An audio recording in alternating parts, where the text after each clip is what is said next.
前世，金圈太子爷将我的尸体挖出来带回家安置在身边，我才知道他默默暗恋了我一辈子。重生后，我选择主动找到他，并投入他的怀抱。而此时，季夜里得知我要结婚了，新郎却不是他。他没有大吵大闹，只是叫上几个朋友跑到海边放了一整晚的烟花。没人知道那是我们从小的约定。氛围正热时，扔在一旁的手机响起，他的嗓音一如往常的吊郎当。我听到男人的声音，激动的差点流出了眼泪。季夜里，我明天就要订婚了。后半句话还没有说出来，就被他打断了。哦，石大小姐订婚，这不是整个南城都知道的事情吗？我季某人肯定知道，不过参加就算了，我明天还有其他事情，就先祝福石小姐了，祝你们早日分手。季夜里在心里面默默的补了一句，要他看他心爱的女人和别的男人订婚，这不是要他的命吗？祝福什么啊？我明天不打算和素颜姐订婚。听到我的话，季夜里有些不相信自己的耳朵。我握紧手里的手机道，你来吗？来的话我嫁你啊。季夜里听到我的话，不自觉的轻笑一声，都马上订婚了，还来调侃我？行啊，那我季某人明天肯定去。希望石小姐说话算话，管她订婚的原因是什么，只要订了婚，她就不会给我反悔的机会。后面她只能成为她的继夫人。以前她想着别人能给我幸福，可是现在看来，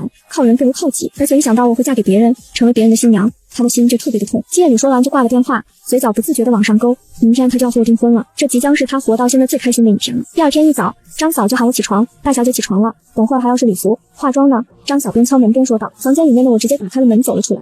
只不过我刚刚看到自己的订婚礼服，一整个嫌弃住了，芭比粉上面全是亮晶晶的闪钻，这简直丑到爆。要是等会儿只是和素颜姐取消订婚的话，我肯定不会多介意的。可关键是，等会儿是我和季夜里的订婚典礼，也是我重生来第一次见她，当然想给她留下一个好印象。张嫂，我有备用礼服吗？张嫂摇摇头，大小姐，你的衣服都在你的衣帽间里面，怎么了？是都不喜欢吗？我点点头，我不太想穿粉色的，特别是我选的那个礼服，丑死了。也不知道我上辈子居然会傻傻的听孟思雨的话，穿这么丑的衣服去讨好素颜姐。现在想想，真是一点脑子都没有。一直以来都是孟思雨和我说素颜姐喜欢我穿粉色，粉色的看起来特别可爱，我也就信了。可是现在看来，那都是什么衣服？不喜欢就换，我的宝贝外孙女想要什么样的都有。去把石家的新款礼服拿过来给大小姐挑选。我一转头就看到了我的外婆苏芷，直接环住了她的胳膊撒娇道，外婆，你对我真好，我最喜欢你和外公了，同时也害怕苏芷对我这么好。等会订婚典礼上换未婚夫的事情会不会吓到他，让他生气？可是我现在也不好和外婆他们说，怕他们直接就取消订婚，那样的话就不能把孟思雨和素颜洁的嘴脸暴露在众人面前了。行了，订完婚就是大人了，居然还好意思撒娇。苏芷虽然嘴上嫌弃的说着，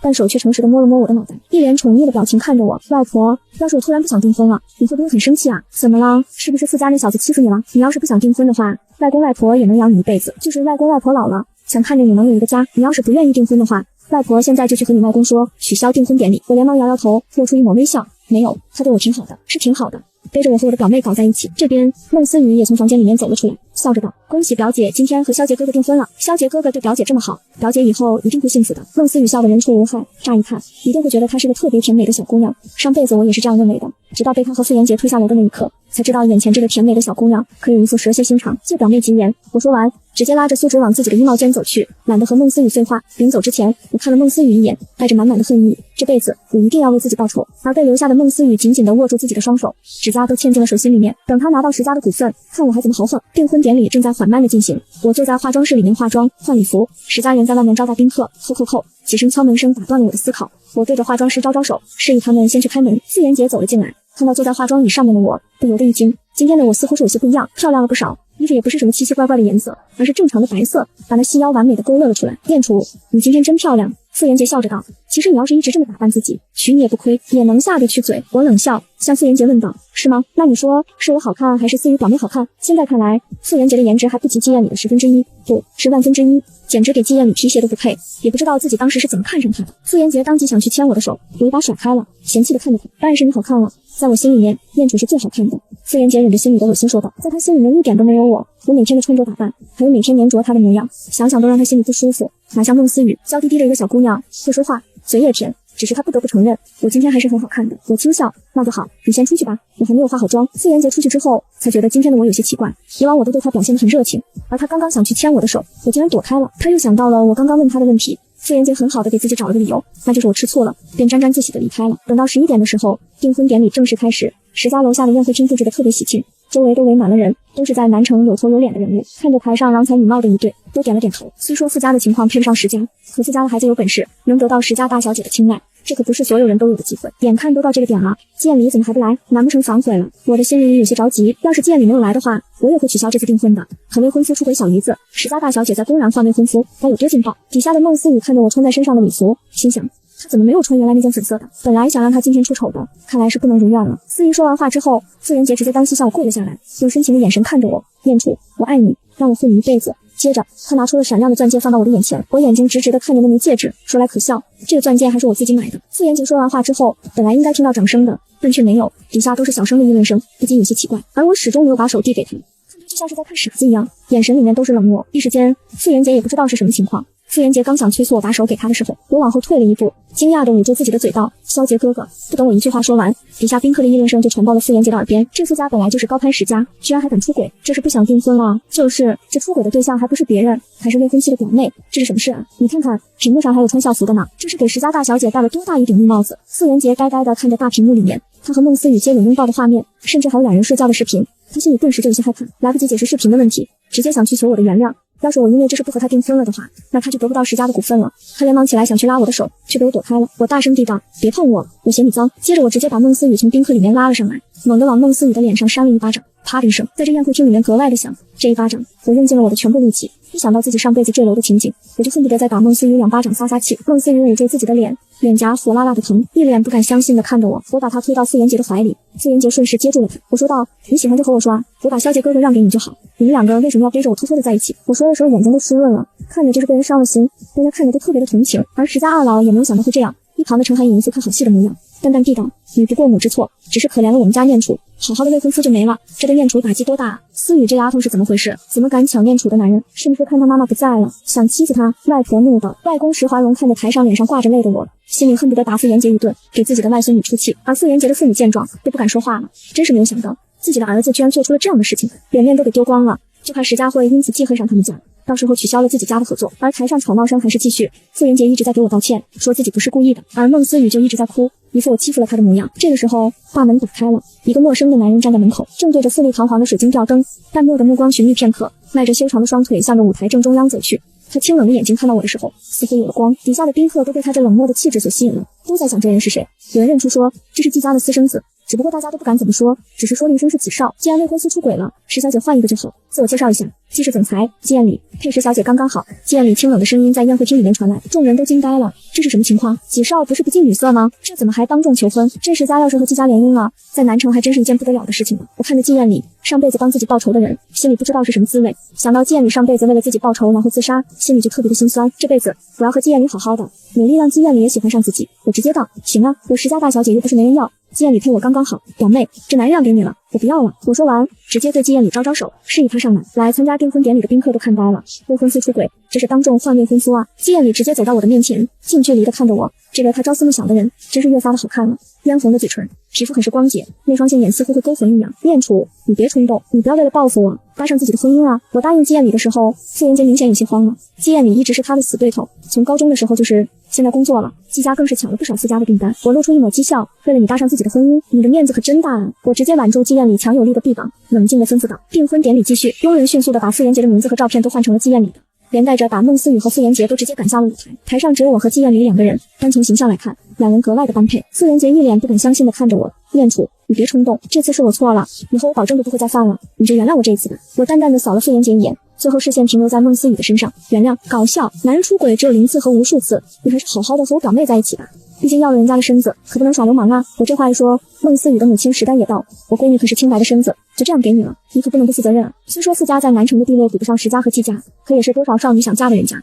孟思雨要是能嫁给他，当然不亏。石丹的话音不大不小，刚好让周围的人都能听到。而傅家夫妇听到这个显然就不乐意了，怎么说我都是石家的大小姐，以后石家都会落到我的手里，而他孟思雨算个什么东西？不过是石家的一个寄生虫，顶了石家二小姐的身份却没有实权。念楚，这次是言节不对，你再给他一次机会。怎么说今天都是你俩的订婚典礼，怎么能直接换个未婚夫呢？傅园洁的妈妈吕初雪看着我道，对于我这个儿媳妇，她还是很喜欢的，家庭条件好，长得也可以，关键是脑子不灵活，嫁过来之后也很难捏，刚好和他儿子很配。是啊，念楚，等你们两个订完婚之后，我好好的帮你教训教训这个臭小子。傅园洁的爸爸傅涛也附和道。季艳宇听到两人说的话，都想把两人的嘴给缝上，好不容易老天可怜他，让他有机会和我订婚，要是让这两人三言两语给劝走了，那他怎么会愿意？我丝毫没有把两人说的话放在心上，叔叔阿姨说笑了，我已经决定和季艳宇订婚了，毕竟背叛过的男人不能要。我说完对着司仪道，谁都不要说了，订婚典礼继续，和季艳宇订婚，我心意已决，绝不改变。季艳宇听到我说的话，心才安定了下来。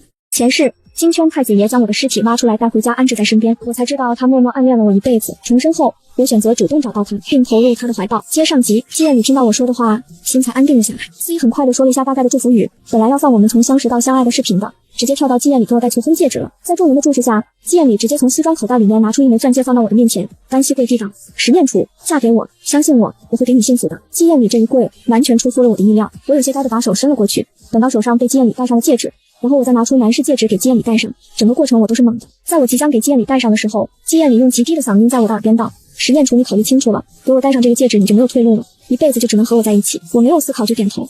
季夜里是我重生之前就想好的事情了。我看着手中那闪烁的男戒，直接靠到了季夜里的手上，笑着道：“我相信季先生不是个渣男，那这样的话怎么都比思妍姐强。现在季先生你可以亲吻你的未婚妻了。”思雨话音一落，季夜里高大的身影就出现在我的眼前，男性荷尔蒙的气息传来，我一下子觉得有些紧张，心脏砰砰砰的跳个不停。下一秒他俯身下来，薄唇微热印在我的嘴角，我眼眸微润，浓密的睫毛一颤一颤，还没反应过来，季夜里已经起身离开了，只是唇上似乎还有季夜里嘴角的温度。多多指教，未婚妻。众人都不看好的一场订婚典礼就这样结束。等宾客都散了之后，季夜里看着身旁的我道：“明天我来接你去见爷爷。”然后对着石荣和苏芷道：“外公外婆我就先走了，这次来没有准备什么东西，是宴礼的疏忽，下次一定补上。”苏芷淡淡的道：“事情发展的太快，他都没有反应过来，季夜里就成了自己宝贝外孙女的未婚夫了。”季夜里离开后，我被二老单独的叫到了房间里面。念楚，你是怎么想的？怎么就直接和季夜里订婚了？我坐到苏芷的身旁道：“外婆，季夜里那么优秀，反正都和他订婚了，我也不吃亏的。”呵，你们两个不是不熟悉吗？我就是害怕他以后欺负你。苏芷道：“他是一点都不舍得宝贝外孙女出嫁的，可他老了，而我的爸爸张宏阔天生懦弱，总要找人护着我。外婆，店里他人很好的，而且我和他还是高中就认识了呢，你们就相信我的眼光吧。”我撒娇道：“行，我们出去吧，外面的人估计等着急了。”我扶着外公外婆出去的时候，正见我的亲弟弟石景胜在给孟思雨脸上药，眼神里面心疼，上药的动作也特别的轻。不是亲弟弟，是同龄依附，我差点忘记了，眼前这个坐在沙发上的男人并不是我的亲生爸爸。表姐，对不起，你就原谅我吧，那一天是我喝醉了，醒来的时候就该发生的不该发生的都发生了。表姐，我真的错了。孟思雨拉着我的胳膊，可怜兮兮的道：“是二姐，你就原谅思雨姐这一次吧，她也是被肖杰哥，不对，是被傅妍杰那个渣男骗了。”石景胜也帮着孟思雨说话：“念楚，你弟弟说的对，我们都是一家人，而且你都已经给了思雨一巴掌了，也该消气了吧。”我的爸爸张宏阔道，语气中都是不满。上辈子我爸爸也是，每次有什么事情他都帮着孟思雨说，那时候我的心里面就不好受，搞不明白是为什么。明明我才是他的亲生女儿，现在我知道了，我不是，孟思雨才是，心里面似乎也不是很难受了。我笑了笑，拉着孟思雨的手说道：“表妹，还疼不疼啊？刚刚是我太生气了，来，我看看，都肿了呢，真是委屈表妹了。爸爸、小姨、弟弟，你看你说的跟我是多坏的人似的，不就是个男人吗？表妹喜欢我让给表妹就好。可是不管怎么说，今天也是我订婚的日子，出了这样的事情，你们都不安慰安慰我吗？”我越说越委屈，说到最后眼泪都在眼眶里面打转。这倒是让石丹他们比较惊讶。印象里，我是个要强的人，从不在众人面前轻易的流眼泪。今天这样像是受了大委屈一样，石丹顿时就觉得自己说错话了。他连忙想过去安慰安慰我，还没走到他面前，我就在了苏芷的身边，小声的道：“外婆，我心里好难受。”苏芷的手在我的脑袋上面摸了两下，然后道：“你们怎么回事？看不到念楚今天不开心吗？还这样惹他伤心。思雨也是，既然和傅家那孩子搞在一起了，挨念楚一巴掌也是该挨的。现在在这里委屈给谁看？红鹤，你说说你，看不见你亲闺女给人欺负了，居然还胳膊肘往外拐，有你这样当父亲的吗？”石华荣紧接着说道：“行了，一家子吵吵闹闹像什么样子？思雨，订婚这件事情你有很大的责任，罚你半年的零花钱给你姐姐，还有和你姐姐道歉，以后你们都不要和傅家联系。红鹤，我们公司和傅家的一切合作都取消，给念楚出气，竟然敢让我石华荣的外孙女不爽，我让他全家都不爽。”我嘴角笑了笑，半年的零花钱可不少，看孟思雨怎么和她的小姐妹显摆。等一切结束之后，我回到自己的房间里面，想着我要想办法让石家二老看清孟思雨母女的嘴脸。要是我直接和他们说，他们肯定会不相信，我要拿得出来证据来证明自己不是张宏阔的孩子，孟思雨才是，证明张宏阔出轨了。那样的话，100年之后，我的外公也不会把公司留给张宏阔。我休息了会儿，就去了孟思雨的房间。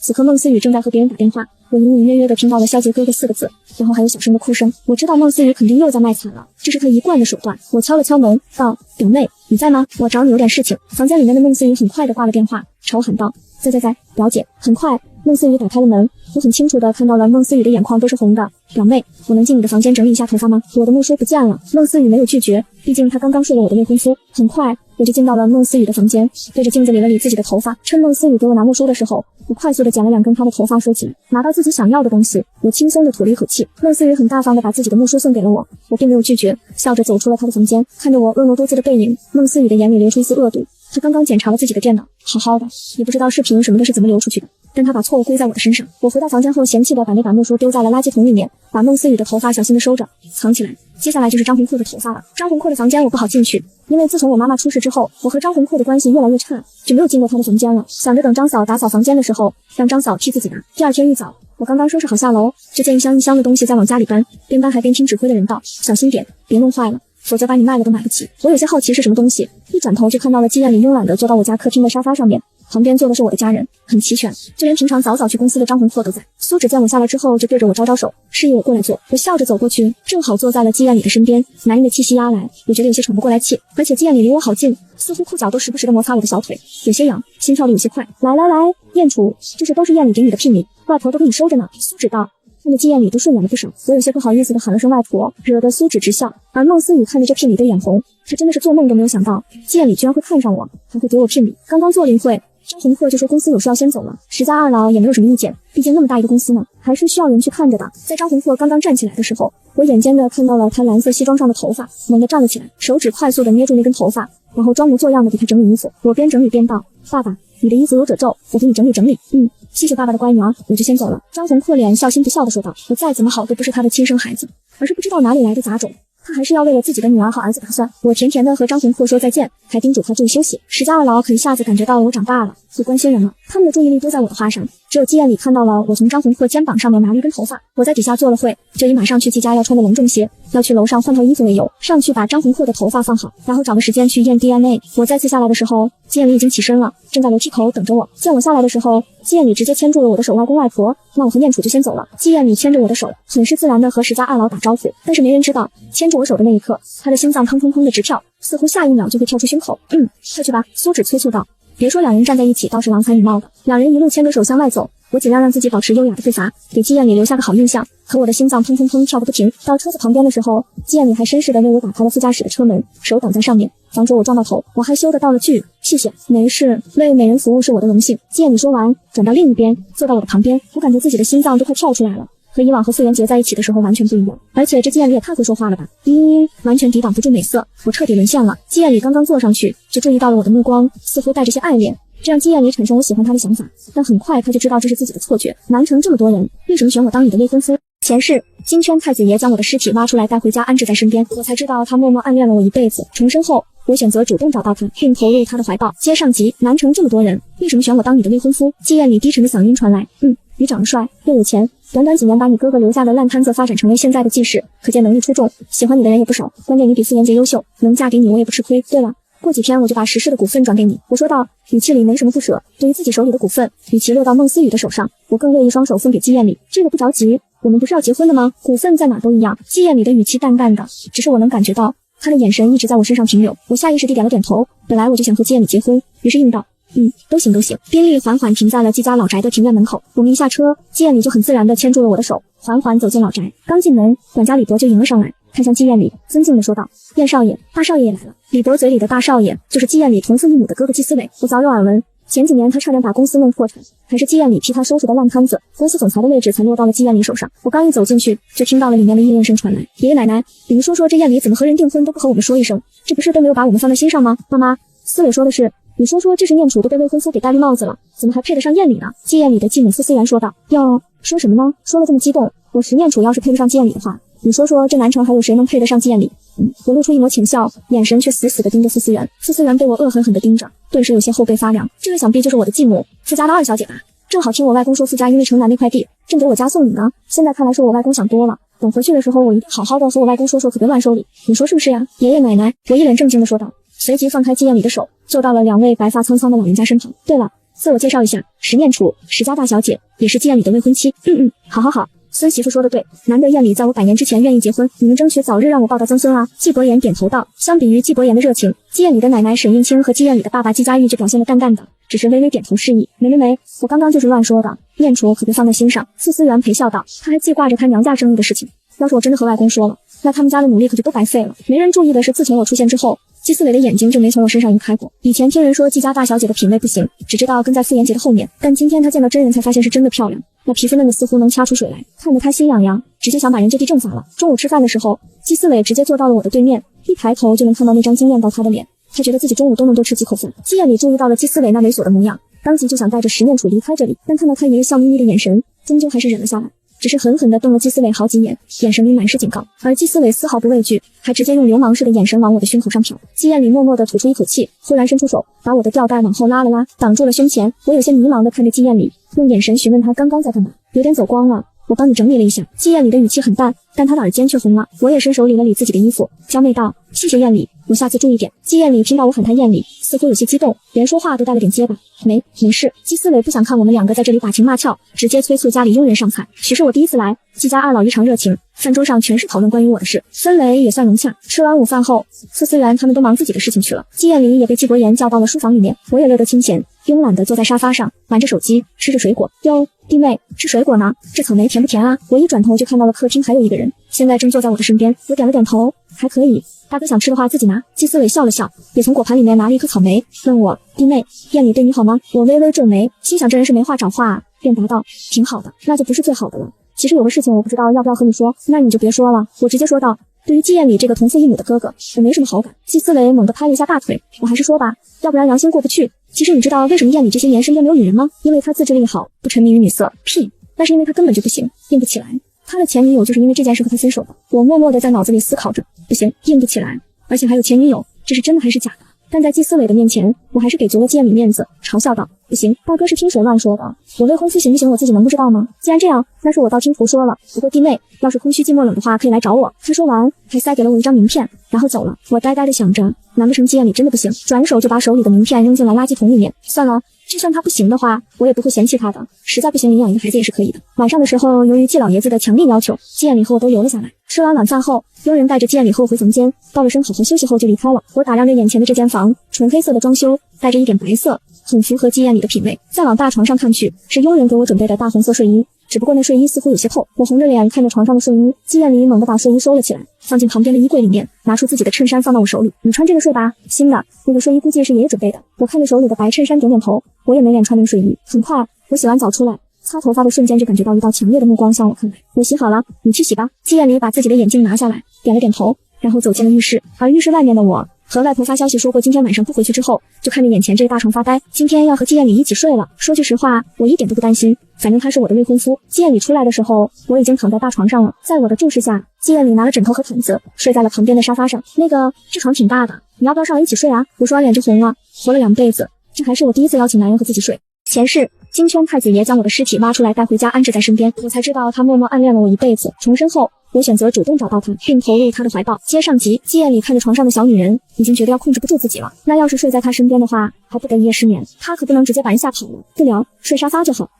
那行吧。我默默地叹了一口气，看来季艳里是真的不喜欢我，都不愿意和我睡在一起。关了灯，我侧躺在床上，看着缩卷在沙发上睡着的季艳里，我顿时觉得自己很失败。季艳里居然愿意这么难受的睡在沙发上，也不愿意和我同床共枕，我就这么差劲吗？不知过了多长时间，我轻声喊道：季艳里，你睡着了吗？黑暗中，低沉的嗓音传来：没，我好像失眠了，睡不着。闭上眼睛，放空大脑，深呼吸。季艳里转个身子，平躺在沙发上，眼睛却偷偷往大床上面瞄。她也睡不着，周围都是我身上传来的淡淡清香。我低声叹了一口气道：还是睡不着。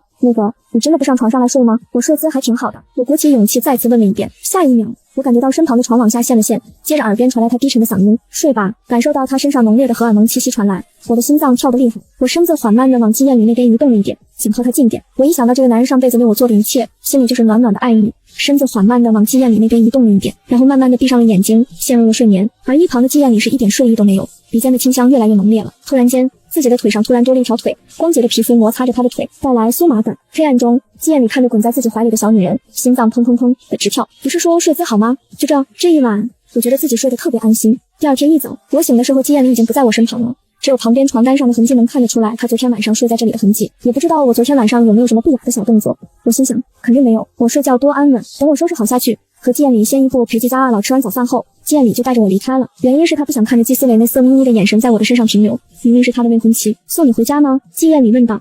回家吧，回去又要见我的仇人了，想想都来气。果不其然，我一回来，孟思雨就迎接了上来，闭口一个表姐的喊着，那副模样好似她和我前未婚夫上床的事情不存在一般，恶心的我都要把隔夜饭吐出来了。表姐夫对你怎么样啊？是不是特别宠你？好羡慕表姐啊。孟思雨一脸笑意的跟在我身旁，我往旁边移了移，道：怎么睡了我一个未婚夫还不够，还想睡第二个？我的语气很冷，眼神直勾勾地看着孟思雨。孟思雨看到坐在沙发上的老太太，连忙解释道：没有，表姐误会了，我上次真的不是故意的。难道表姐还不相信我吗？不管是不是故意的，睡了就是睡了，没什么不好承认的。我说完直接走到苏芷的身旁，挽住她的手臂道：外婆，想你了。想什么啊？傻孩子，季家的人怎么样？我一一的把季家的人告诉了苏芷，特别提了季艳里后妈傅思源看不起我的事情。我知道和外婆一说，外婆肯定会让外公给我做主的。总体来说，季艳里还不错，还知道睡沙发，是个君子。苏芷赞叹道。下午我以约见程寒颖为由，拿着孟思雨、张恒阔的头发去了私人医院，要做亲子鉴定。只要这个结果出来，我有的是方法让这三人不痛快。亲子鉴定要等，弄好之后，我正好想放松一下，便真的和程寒颖约在了咖啡厅见面，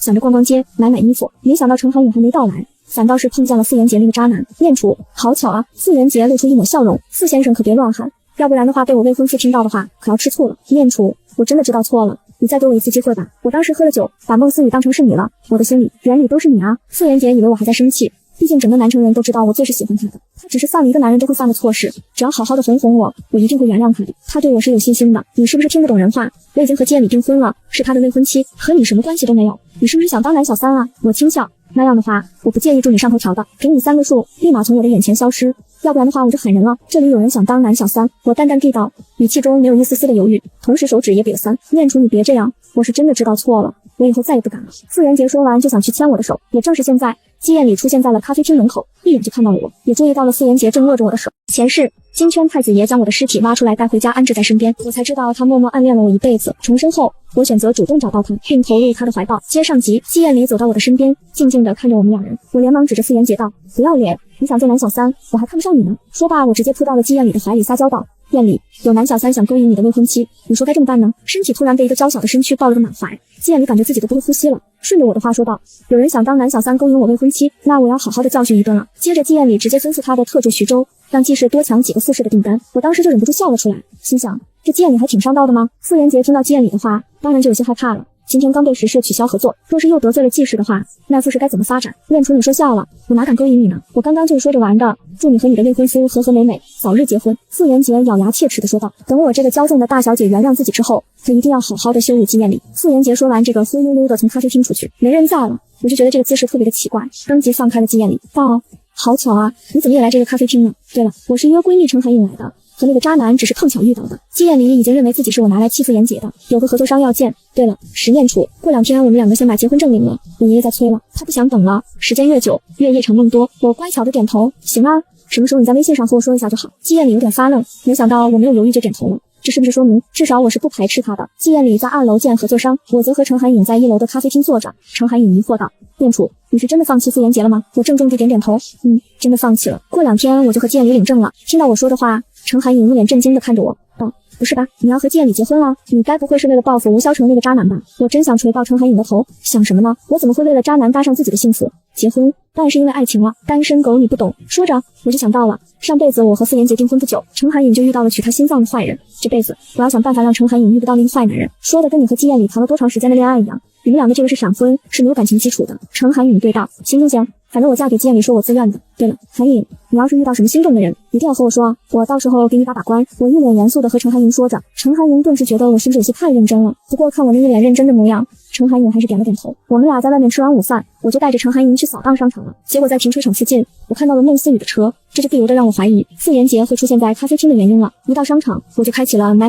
模式，毕竟哪个女人不喜欢购物。我们俩在商场里面买了一圈后，程寒颖忍不住道：石大小姐，你别逃了狼窝进了虎洞，你对季艳里是不是太上心了？你说傅妍杰是狼窝，我不反对，可季艳里可不是虎洞，我进去是做森林大王的小娇妻的，哈哈哈。去这家店看看。我看了一圈，目光落在了模特身上那套银灰色的西装上，顿时心动了。我觉得这个衣服就配季艳里，再戴上一个金丝框的眼镜，估计都要引诱我犯罪了。分分钟想把他推倒。你好，麻烦把这个拿给我看一下，我说道。同时一女声响起，这个包起来，本小姐要了。我回过头，发现倒是个熟人，傅妍杰口中的妹妹贺青青。前世因为她，我心里不知堵了多少气。我知道念楚姐是想买来送给萧杰哥哥吧，正好晚上我约她一起吃饭，不如就我送吧，想必念楚姐姐也不会和我计较的吧。贺青青高傲地对我说道。贺小姐，你是不是太自以为是了？我什么时候说过这套西装我是送给傅妍杰那个渣男的？我淡淡的说道。接着我对服务员道，包起来吧，就要这一件了。服务员也知道我是先来的顾客，直接给我包了起来。念楚姐姐，这套西装你不送给萧杰哥哥，那送给谁啊？难不成是伯父？这也不适合他穿啊。贺青青一脸好奇地问道。我一字一句道，送给我未婚夫季艳礼。接着我刷卡拿衣服，直接无视他往门口走。贺青青看着我们俩的背影，怒道：十面楚，你这不怕我把你说的话告诉司礼哥哥吗？我大手一挥，随便。这边贺青青气得直跺脚，当即把我刚才说的话添油加醋的发给了傅妍姐。傅妍姐此刻正在和孟思雨在床上鬼混。等傅妍姐看到贺青青发的消息的时候，已经是几个小时之后了。看着我居然还给季艳礼买了西装，可男人的占有欲被我瞬间激怒了出来。操！这是面楚是不是有病？想让我重视他可以好好的和我说，还跑过和季艳礼订婚，现在还给他买西装，把我的面子往哪搁？傅妍杰愤怒地踢了踢桌子，有气没处发。孟思雨连忙安抚他，萧姐哥哥，我们可以先一步把十面楚买西装的事情告诉季艳礼，说是给你买的，你生气不要，表姐才拿给季艳礼的。他嘴角向上勾了勾，他们两个本来就没有什么感情，你这样说，季艳礼的心里肯定会起疑的，还有可能两人连订婚都做罢。傅妍杰听完孟思雨说的话，心情是格外的好。思雨啊，你真是我的活宝啊！我现在就去发。傅妍杰发的是朋友圈，仅季艳礼一个人能看，内容是：不是和别人订婚报复我吗？现在后悔了。后面配的是我买的那件银灰色的西装。季艳礼看到后，当即截图下来，他想质问我，不是都答应和他结婚了吗？怎么还送给别的男人西装？前世金圈太子爷将我的尸体挖出来带回家安置在身边，我才知道他默默暗恋了我一辈子。重生后，我选择主动找到他，并投入他的怀抱。接上集，他都点开我的微信了。最后还是不敢问，害怕我是真的后悔了。而我压根就不知道西装这件事情，正想着找个什么理由送给季艳礼呢，结果想了一个晚上都没有想好。第二天顶着黑眼圈起来了，我一看手机，竟然看到季艳礼给我发了微信：十面楚，8点我去你家接你，我们去领证。我的心脏砰砰直跳，季艳礼居然比我还心急，我连忙回了个 OK， 接着便是一顿收拾打扮。等我下去的时候，季艳礼已经陪着我的外公外婆说话了。我和三人打了声招呼，坐在了苏芷的身边。刚坐下来，苏芷就把户口本递给了我，道：不是说去领证吗？早去早回。我一脸茫然，我还想着撒撒娇和苏芷好好的说说呢，结果就被季艳礼牵着走了出去。你刚刚和外公外婆说什么啦？他们两个直接同意了。我好奇的问道，手不经意间拉住了季艳礼的衣袖。怎么，你是不想你外公外婆同意吗？季艳礼冷声问道。我连忙解释道，你想什么呢？我们都说好了的，我当然想他们同意了，我就是好奇你们说了什么。我总觉得今天的季艳礼心情不太好，也不知道是为什么。没说什么，走吧。季艳礼还是绅士的给我打开副驾驶的门。两人来民政局后，根据工作人员的安排签字、盖章、拍照，整个过程一气呵成，不过5、6分钟。出了民政局之后，我看着手里的红本本，心总算是踏实下来了。艳礼坐上副驾驶之后，我思考了一会，还是喊了艳礼，毕竟是自己的老公，喊轻一点很正常。季艳礼轻声道，嘴角微微像是勾起。他已经和我领了结婚证了，从今天起，我就是他名副其实的季太太。你等会没事吧？送我去一下医院。我说道。去医院？你哪里不舒服吗？季艳礼着急地问道。我对上季艳礼那担心的黑眸，心里颤道，不是，我的身体好好的，就是去拿个东西。听到我这么说，季艳礼担心的心才放了下来，开车去了我说的私人医院。一到医院，季艳礼就直接跟在了我的后面。我也没有打算把这件事情瞒着季艳礼，若是可以的话，我都想把这件事情闹大，但就怕我的外公外婆不同意，毕竟张宏阔现在还管理着实事。我快速的拿到了检验报告，果然和我想象的一样，自己不是张宏阔的孩子，孟思雨才是。季艳礼也在旁边，看到后也是吓了一大跳，张宏阔不是我的亲生父亲。艳礼，你的肩膀给我靠靠。我心里有些难受，我可怜巴巴的说道。没有看到季艳礼点头，我已经靠到了季艳礼的身上，身上突然有个人。季艳礼僵硬的点了点头，感觉比那天晚上更猛烈了。季艳礼的手抬在半空，似乎再靠近一点点就能触碰到那晚的柔软。她鼓起勇气，把手轻轻地拍在我的背上，一下又一下，心也跟着剧烈的跳动着。两人也不知道拥抱了多久，我感觉到自己的心里好受了不少之后，就主动放开了季艳礼。还难受吗？季艳礼沙哑的嗓音问道。还好，这个结果在我的意料之中，我们回家吧，外公外婆估计等着呢。我大着胆去牵季艳礼的手，季艳礼低头看着两人相握的手，只觉得今天发生的一切，就是他在梦里都不敢这样想的。两人一直牵着手到车子附近，我才放开了季艳礼的手。季艳礼感觉到手里的一抹柔软丢掉，心似乎也空空的。艳礼，愣着干嘛呀？开车啊！我看着发愣的季艳礼道。季艳礼连忙把车打开。再一次回到石家的时候，我的心境都不一样了。今天是我和季艳礼领证的日子，怎么说我都不能因为亲子鉴定的事情影响到我的好心情。我默默地把鉴定结果放到自己的包里，想着过2天再拿出来。突然手被一双强有力的大手包裹着，我抬头看了过去，正好对上季艳礼那深邃的目光。别难过了，不管怎么样都不是你的错。季艳礼安慰道。我知道，我们进去吧。外公外婆估计等久了，不管怎么样都不是我的错。我伤心什么？外公外婆，你们两个看看我和艳礼是不是很般配啊？我笑着问道。不得不说，我们俩的结婚证拍的是极好看的，都是笑眼弯弯不说，特别是季艳礼看我的目光有光，透过照片都能看到满满的爱意。好看，我家念楚长得真好看，像你妈妈。苏芷红着眼眶道。石念楚长得是越来越像石简了。好看。石华荣也附和道。他老石家的基因就是强大，一个个的都长得好看。念楚长得真好看，说着都领证结婚了呢。石丹赞叹道。谢谢小姨的夸奖。我忍着心里的怒气说道。表姐，真的没有想到你真的结婚了，我一直以为你会和萧杰哥哥结婚呢。孟思雨看着坐在我身旁的季艳礼说道。听到孟思雨的话，我的情绪立刻暗淡了下来。是啊，我以前也是这样以为的，不过表妹可能不知道，脏了的东西我是不会要的。人也一样，难道表妹不清楚你已经和傅妍杰睡了吗？孟思雨顿时感觉很尴尬，脸像是狠狠地被人打了一巴掌一样。都是我的错，表姐，对不起。没事，说来我还要感激你呢，多亏了你帮我睡了个渣男，我才能找到燕里这么好的人。燕楚，思雨他都知道错了，以后这个事情都翻篇了。既然你也和燕里领证结婚了，那以后你们就好好的过日子，不要再提燕姐了。张宏阔看着我命令道。我轻笑一声，每次都是这样，只要孟思雨犯了什么错误，和自己道过歉后，这事情就会翻篇，永远不会再提。可现在我知道两人都不是父女关系了，还让自己受委屈干嘛？我当即要开口说话的时候，下一秒却被突如其来的声音打断了。前世金圈太子爷将我的尸体挖出来带回家安置在身边，我才知道他默默暗恋了我一辈子。重生后，我选择主动找到他，并投入他的怀抱。接上集，季燕里先我一步。爸，你这说的就不对了，毕竟孟思雨睡了念楚以前的未婚夫，敢做就要敢对人说。念楚说说不过分吧？张宏阔直接气得站了起来。好了，都别说了，今天是念楚和燕里领证的日子，都不要说这些不开心的了。中午让张嫂多准备几个饭菜，给两人庆祝。眼看着张宏阔就要生气了，苏芷连忙开口，接着就去厨房招呼去了。嫁给季燕里，说实在的，他心里特别满意。苏芷和张嫂交代下去之后，就回到了客厅，正好看到季燕里拿着草莓喂我，而我也伸手接了。照这个进度发展下去，苏芷心想，说不定过不了多久，两人就可以办婚礼了。那个燕楚，你和燕里过一段时间再办婚礼。苏芷笑着对我说。今天早上他一听我们今天就去领证，当即想拒绝，听了季燕里说娶我的理由，想想也是，与其让燕楚为素颜节那个渣男伤心难过，倒不如让他开始一段新的恋情。先不办吗？我疑惑地问道。我这可是石家大小姐，而季燕里是季氏的总裁，我们结婚不办婚礼的吗？对，过些日子你们两个结婚可不是小事情，再难成也是大事，准备也是要时间的。苏芷道。那行，反正都领证了，我就是名副其实的季太太。